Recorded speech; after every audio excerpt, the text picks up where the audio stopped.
most of us don't have the stamina to run a marathon. One marathon, I should say. What about four? That's the Fitness Feet One group is completing at the moment. It's all to raise awareness for veterans' wellbeing. The Bravery Trek team completed the third of four marathons in 4 states. In Brisbane early this week, joining me now is Murray Bruce, an ambassador for the Bravery Trek. Thanks for your time. Let's start off on the running. So 4 marathons in 44 days.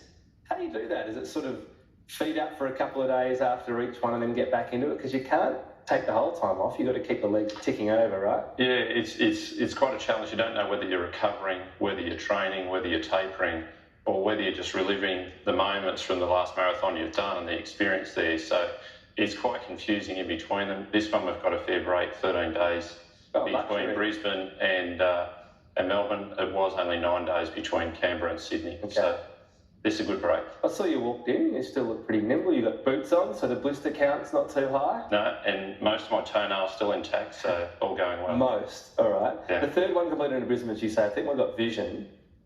Not sure about these Collingwood jumpers running past the Gabba. Were you going to wear these if you lost on Saturday? Well, actually, we made the decision last week, and it was great of the Brisbane footy team, Sherwood, to lend us their jerseys. They've got the Collingwood They've got colours. Collingwood, right, okay.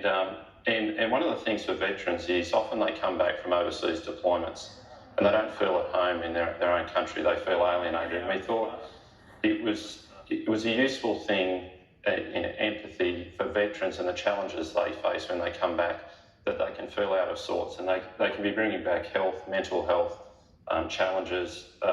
They can often get into financial struggles.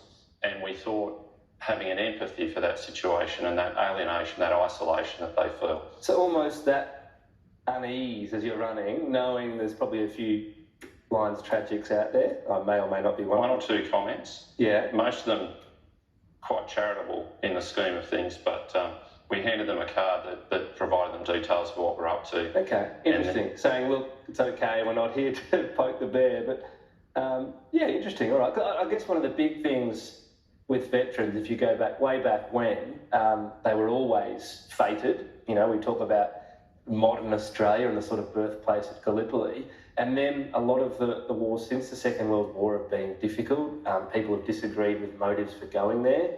And so, and even if you get to the recent allegations around war crimes in Afghanistan, people might feel as if mentioning what they did is going to, rather than be sort of lauded, take them. Mm. And yet these are people who have gone out to serve our country and its national interests. And it is a difficult situation, and often the excess baggage that veterans bring back from their experience is a thing that lives with them from then on. On Monday, we started at the 42 for 42 Memorial, and it recognises the 41 veterans who lost their life in Afghanistan, or the soldiers that lost their life in Afghanistan, and the unnamed soldier who took their own life when they returned. And each kilometre we stopped and recognised that veteran. Now, when you hear the names, the ages that these people were and how their lives were cut short, but you also think a number of them come back and their lives were cut short when they came back because they couldn't have the same experience. And that's what we're trying to do with Bravery Trust, is provide financial support to a number of vets who struggle coming back and then get them back on their feet. Are there particular things that make it hard on the financial side of things? I know that can be very structured within defence. Things are managed for you.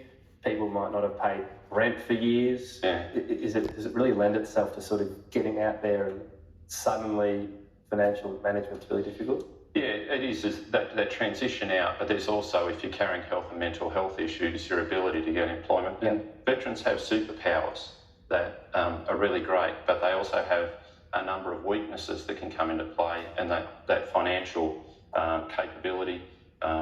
Bravery Trust is providing emergency financial support. They're also providing counselling to help dig people out of a hole, and now we've moved on to providing education to stop them getting in that hole in the first place. Good luck on that last marathon. I'm sure it'll be a snack. Those first 3 are out of the way, so just a lazy fourth one. The ceremonial. Yeah, Bravery Trust, if you want to get online. Get aware of what they do and help as well. When we come back, a coach has crashed